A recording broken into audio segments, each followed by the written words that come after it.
Good morning. আজকে আরেকটা রান্না নিয়ে চলে এসেছি। তো দেখো, আজকে রান্নাটা ভীষণই সহজ। তো শুরু করা যাক। আর কি কি লাগবে সেগুলো একবার তোমাদের ইনগ্রিডিয়েন্টসগুলো দেখিয়ে দিই। এখানে আমি জল গরমে বসিয়ে দিয়েছি, দেখতে পেয়েছো।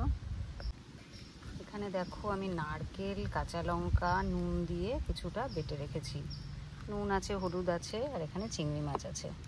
তো এটা দিয়ে আমি একটু চিংড়ি মাছের ভাপা করব। ভীষণ সহজ পদ্ধতিতে করব, তেল একদম কম দিয়ে, যাতে খুব হেলদি হয়। তো তোমরা দেখতে থাকো। সবার প্রথম আমি চিংড়ি মাছগুলোকে একটু নুন হলুদ দিয়ে মেখে নেব।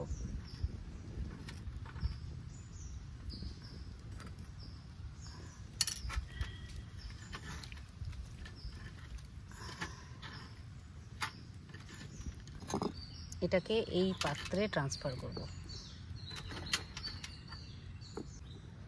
এবার এখান থেকে এই পেস্টটা নিয়ে নেব।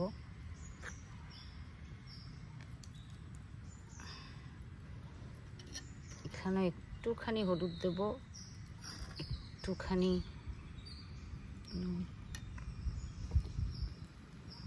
দিয়ে এইটাকে এর মধ্যেই আমি মেখে নেব।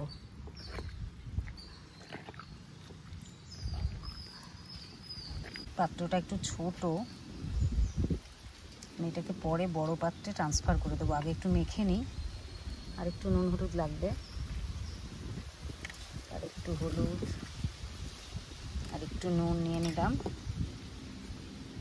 এর মধ্যেই কিন্তু লঙ্কাগুলো, কাঁচা লঙ্কা আমি দিয়ে দিয়েছি।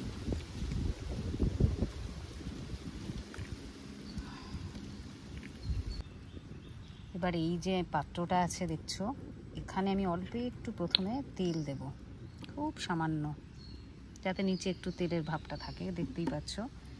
এবার একটু ঘুরিয়ে নেব, একটু ঘুরিয়ে ঘুরিয়ে তেলটাকে ইয়ে করলাম। এইবার আমি পুরো এই চিংড়ি মাছ আর নারকেলের এই পেস্টটাকে না এর মধ্যে দিয়ে দেবো। কিন্তু আমি এক ফোঁটাও জল দিইনি, দেখতেই পাচ্ছ। লাস্ট যেটুকু এর গায়ে লেগে লেগে রয়েছে, ব্যাস ওইটুকুই আমি জল ইউজ করব। একদম নিচে অল্প একটু তেল ইউজ করেছিলাম, ওপরেও খুব সামান্য, দেখতেই পেলে খুবই সামান্য একটু তেল আমি দিয়ে দিলাম।